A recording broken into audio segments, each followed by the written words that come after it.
Hello friends, मैं हूं सन्मय प्रकाश और आप देख रहे हैं यूट्यूब चैनल सरकारी जॉब न्यूज़। ये 25 जून 2020 के इंपॉर्टेंट करंट अफेयर्स क्वेश्चंस हैं।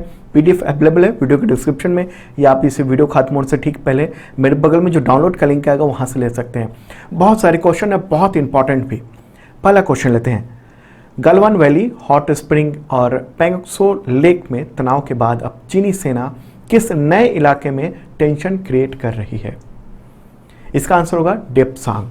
ओके, देखिए इंडियन एक्सप्रेस ने अपनी रिपोर्ट में ये कहा है कि चीन अब बॉर्डर टेंशन का नया फ्रंट खोल दिया चीन ने। और इसी रिपोर्ट में ये कहा गया है, मेरे बगल में रिपोर्ट देख रहे हो, उसमें ये कहा गया है कि डेप्सांग प्लेन्स में चीनी सेना ने बॉर्डर को क्रॉस कर लिया है, मतलब इंडियन टेरिटरी में वो घुस चुकी है, ऐसा इस रिपोर्ट में कहना है। तो मैं मैप के थ्रू दिखाता हूँ कि कहाँ पर ही है। तो ये रहा वर्ल्ड मैप, आप देख रहे हो। तो यहाँ से हम लोग अब लद्दाख की ओर चलते हैं। तो लद्दाख में ये रहा डेप्सांग प्लेन्स। डेप्सांग प्लेन्स मतलब वो मैदानी इलाका है, इसलिए प्लेन्स कहते हैं। ओके, और ये जो इलाका है, ये जो क्षेत्र है, वो स्ट्रेटेजिकली बहुत ही इंपॉर्टेंट है। ये दौलत बेग ओल्डी एक एयर स्ट्रिप है इंडियन एयरफोर्स का, वहाँ से मात्र 30 किलोमीटर की दूरी पर ही है। तो 30 किलोमीटर की दूरी पर ही यहाँ पर उसने चीनी सेना ने एक तरह से जमावड़ा कर लिया है।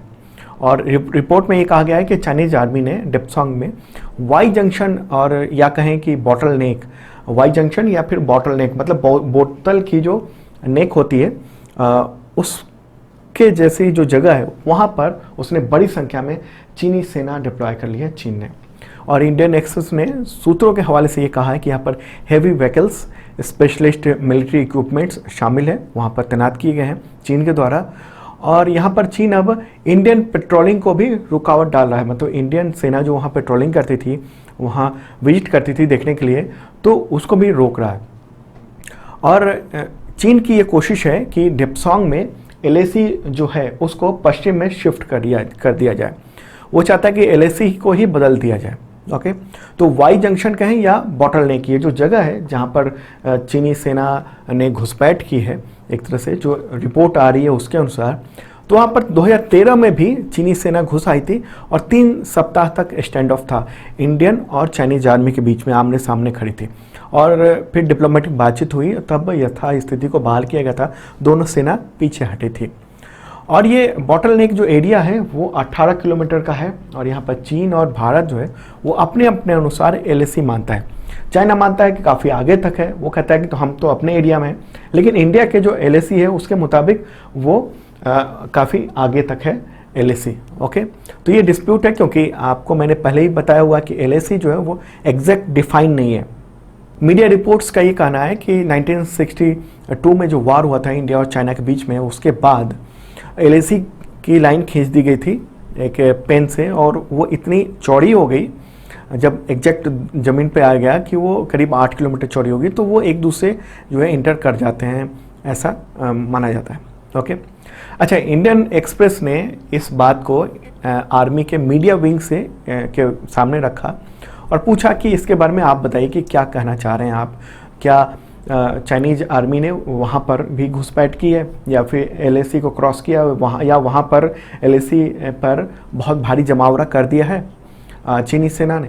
तो आर्मी विंग के अधिकारी ने ये कहा है, जैसा कि रिपोर्ट में लिखा हुआ है, मैं बता रहा हूँ कि इस रिपोर्ट को न तो वो कंफर्म कर रहे हैं न डिनाई कर रहे हैं, मतलब न तो वो मान रहे हैं कि हाँ वहाँ पर जो है चीनी सेना आ गई है, और न वो इसको नकार रहे हैं कि वो नहीं आई है। ओके, अच्छा, इधर इंडिया टुडे ने भी अपनी वेबसाइट पर लिखा है कि डेप्सांग में चीन ने एक नया फ्रंट खोलने की पूरी तैयारी कर ली है। ओके, तो हम लोग देख रहे हैं किस तरीके से चाइना जो है लगातार हावी हो रहा है। बातचीत भी चल रही है, दोनों तरफ के जो लेफ्टिनेंट जनरल हैं उन दोनों के बीच में टॉक भी चल रही है। और कल यानी 24 जून को इंडिया और चाइना के बीच में डिप्लोमेटिक डिस्कशन भी हुआ, बातचीत हुई वीडियो कॉन्फ्रेंसिंग के थ्रू। ओके, तो उसमें ये बात सहमति बनी कि दोनों जो सेनाएं हैं वो पीछे हटेंगी, डी एस्केलेशन होगा। ओके, पीछे हटेंगी अपने अपने क्षेत्रों से, ताकि टेंशन को कम किया जाए। लेकिन इधर क्या हुआ है कि जो मीडिया रिपोर्ट्स आई हैं उसके मुताबिक और जो सैटेलाइट पिक्चर्स आई हैं उसके मुताबिक गलवान वैली में पेट्रोल पॉइंट 14 है, वहाँ पर चीन ने फिर से टेंट लगा लिया, जो मेरे बगल में आप फोटो भी देख रहे हो। मतलब कि जिस गलवान घाटी में 15 जून की रात को और 16 जून की अर्ली मॉर्निंग के बीच में इंडिया और चाइना के सैनिकों के बीच में हिंसक झड़प हुई थी, खूनी झड़प हुई थी और हमारे 20 जवान शहीद हुए थे।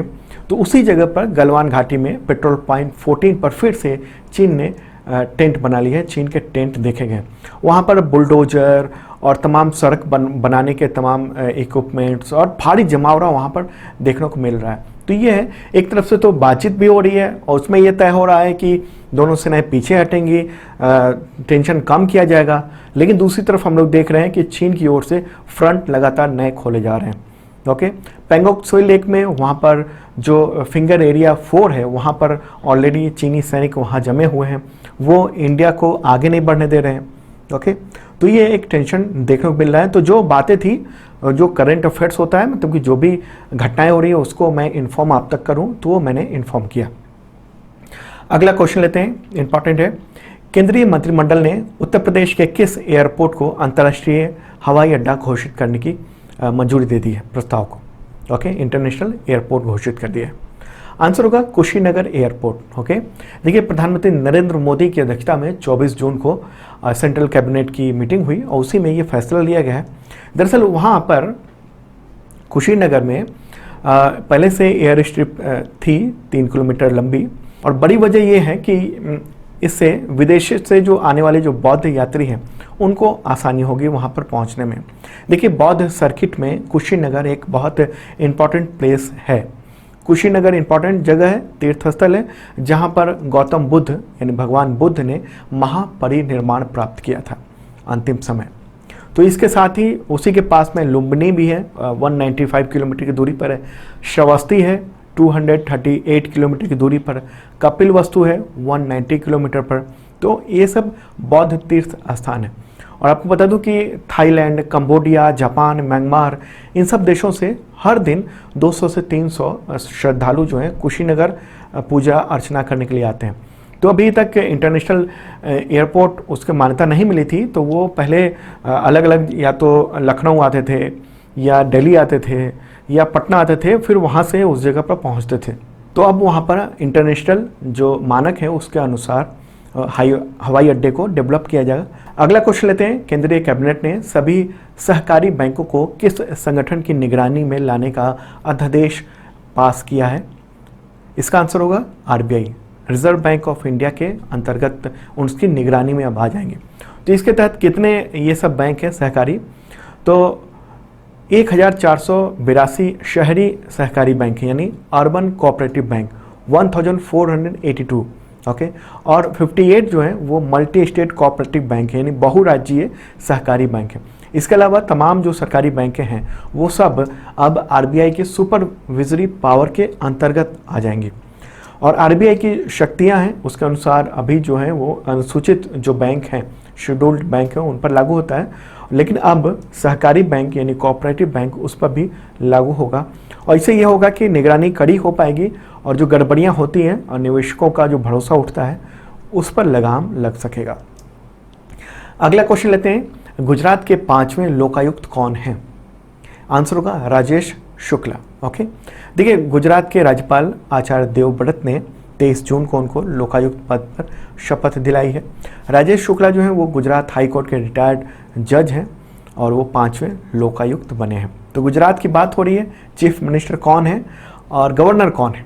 आप कमेंट बॉक्स में बताइए, मैं कई बार बता चुका हूँ। ओके, आगे बढ़ते हैं, अगला क्वेश्चन लेते हैं। मुख्यमंत्री अशोक गहलोत ने राजस्थान में गरीबों के भोजन के लिए कौन सी नई योजना शुरू करने का ऐलान किया है? आंसर होगा इंदिरा रसोई योजना। ठीक है, देखिए इस योजना का लक्ष्य है कि राज्य में कोई भूखा नहीं सोना चाहिए और ज़रूरतमंद जो लोग हैं उनको 2 टाइम शुद्ध और पौष्टिक भोजन दिया जाए। इसी के तहत इंदिरा रसोई योजना जो है शुरू की गई है। हर साल 100 करोड़ रुपए सरकार खर्च करेगी, ऐसा कहना है गवर्नमेंट का, राजस्थान गवर्नमेंट का। तो राजस्थान की बात हो रही है, मुख्यमंत्री कौन है? अशोक गहलोत और गवर्नर कलराज मिश्र हैं। अगला क्वेश्चन लेते हैं। Indian financial technology and allied services यानी IFTAS ने अपना नया चेयरमैन किसे नियुक्त किया है? किसे बनाया है, अपॉइंट किया है? आंसर होगा T रविशंकर। ओके, देखिए ये जो संगठन है IFTAS ये रिजर्व बैंक ऑफ इंडिया की एक सहायक कंपनी है। ठीक है, तो रिजर्व बैंक ऑफ इंडिया का कंट्रोल है इस पर और वर्तमान में आरबीआई में फॉर्मेट सिस्टम और जो सूचना प्रौद्योगिकी है, जोखिम प्रबंधन है, फिटनेट है, तो इन सब का जो है वो काम संभाल रहे थे टी रविशंकर, इससे पहले आरबीआई में ही, और अब उनको इसका जो है चेयरमैन बना दिया गया है। ओके, तो IFTAS उसका मुख्यालय कहाँ है? मुंबई, महाराष्ट्र में। तो अगला क्वेश्चन लेते हैं। उससे पहले बता दूं कि 2020 का अब तक का करंट अफेयर्स अवेलेबल है PDF के रूप में विद नोट्स, MCQ भी है, डिस्क्रिप्शन चेक कर लेना। 2019 का भी है करंट अफेयर्स, PDF भी है और बुक भी है अवेलेबल, अमेजोन पे मिल रहा है, तो डिस्क्रिप्शन जरूर चेक करना आप लोग। अगला क्वेश्चन लेते हैं। हाल ही में किस देश में 7.4 तीव्रता के भूकंप आने के बाद सुनामी की चेतावनी जारी की गई? देखिए 7.4 की जो तीव्रता है रिक्टर स्केल का, वो बहुत ही मतलब खतरनाक सा होता है, तो इसलिए ये क्वेश्चन इंपॉर्टेंट है। आंसर होगा मैक्सिको। 23 जून की सुबह अर्ली मॉर्निंग को ये भूकंप आया, वहाँ पर तेज झटके महसूस किए गए और काफ़ी नुकसान हुआ है। कुछ लोगों की मौत हुई है, करीब 6 से ज़्यादा लोगों की मौत हो गई है। हालांकि जो इंफ्रास्ट्रक्चर लेवल पर काफ़ी नुकसान हुआ है, बिल्डिंगें गिर गई हैं उन सबको। ओके, तो ये एक वहाँ पर समस्या सामने आई है। मैक्सिको जो है ये उत्तरी अमेरिकी देश है और अमेरिका के ठीक नीचे ये स्थित है। अगला क्वेश्चन लेते हैं। भारत ने फिलिस्तीनी शरणार्थियों के लिए संयुक्त राष्ट्र राहत और निर्माण एजेंसी यानी United Nations relief and work agency को कितने मिलियन अमेरिकी डॉलर की सहायता दी है? आंसर होगा $10 मिलियन। ओके, $10 मिलियन ये दी गई है। और मैं बता दूं कि इसी साल जो है इससे पहले $5 मिलियन अमेरिकी डॉलर जो है वो इंडिया ने दिए थे। अगला क्वेश्चन लेते हैं। खिलाड़ी पूर्णिमा जनेन का निधन हुआ है 42 ईयर की उम्र में, तो वह किस खेल से जुड़ी थी? आंसर होगा निशानेबाजी, शूटिंग। ओके, देखिए वो करीब 2 साल से कैंसर की बीमारी से जूझ रही थी और असामयिक निधन हो गया उनका। और उन्होंने कई सारे टूर्नामेंट में भारत का प्रतिनिधित्व भी किया था, जैसे ISSF international shooting sports federation का जो कंपटीशन हुआ था उसमें भी उन्होंने हिस्सा लिया था और नेशनल रिकॉर्ड भी उन्होंने बनाया हुआ है 10 मीटर एयर राइफल में। तो एक इम्पॉर्टेंट वो पर्सनालिटी थी जिनका निधन हो गया और उनको महाराष्ट्र सरकार के द्वारा शिव छत्रपति खेल पुरस्कार भी दिया जा चुका है। अगला क्वेश्चन लेते हैं। उत्तर कोरिया ने किस देश के खिलाफ चल रहे अपने मिलिट्री एक्शन पर अचानक रोक लगा दी है? आंसर होगा दक्षिण कोरिया। ओके, देखिए उत्तर कोरिया के जो सर्वोच्च नेता है किम जोंग उन, तो उन्होंने ये कदम उठाया है और उन्होंने जो है उत्तर कोरिया की जो वेबसाइट है उसमें बहुत सारे जो दक्षिण कोरिया के विरोध में जो आर्टिकल्स लिखे हुए हैं उसको भी हटवा दिया है। और क्यों हुआ है इस पर कुछ नहीं कहा जा सकता, इसके बारे में इंफॉर्मेशन नहीं दी गई है। और मैं आपको बता दूं कि हाल ही में उत्तर कोरिया ने दक्षिण कोरिया के साथ जो कॉन्टैक्ट का एक ऑफिस था उसको उड़ा दिया था 16 जून को। उसके बाद से दोनों देशों में टेंशन काफ़ी बढ़ गया था और अब अचानक से जो आर्मी की डिप्लॉयमेंट है वो कम कर दी गई है उत्तर कोरिया के द्वारा सीमा पर। अगला क्वेश्चन लेते हैं। पूर्व सांसद विश्व बंधु गुप्ता का 22 जून को निधन हो गया, तो किस पार्टी से जुड़े थे? आंसर होगा कांग्रेस। ओके, कांग्रेस से जुड़े थे। 1980 के दशक में वो कांग्रेस से जुड़े थे और 1984 से 1990 तक वो दिल्ली से राज्यसभा के सदस्य रहे और तेज बंधु पब्लिकेशन समूह के अध्यक्ष भी थे और मुख्य संपादक भी थे। ओके, तो दोस्तों ये था इंपॉर्टेंट करंट अफेयर्स। कैसा लगा जरूर बताना। PDF अवेलेबल हो गया है मेरे बगल में, डाउनलोड का लिंक है, क्लिक कीजिए, डाउनलोड कर लीजिए, या आप इसे वीडियो के डिस्क्रिप्शन से भी डाउनलोड कर सकते हैं, वहाँ बहुत सारे और भी PDF अवेलेबल है। और जिन लोगों ने सब्सक्राइब नहीं किया ज़रूर करना, साथ में बेल आइकन दबाना मत भूलना।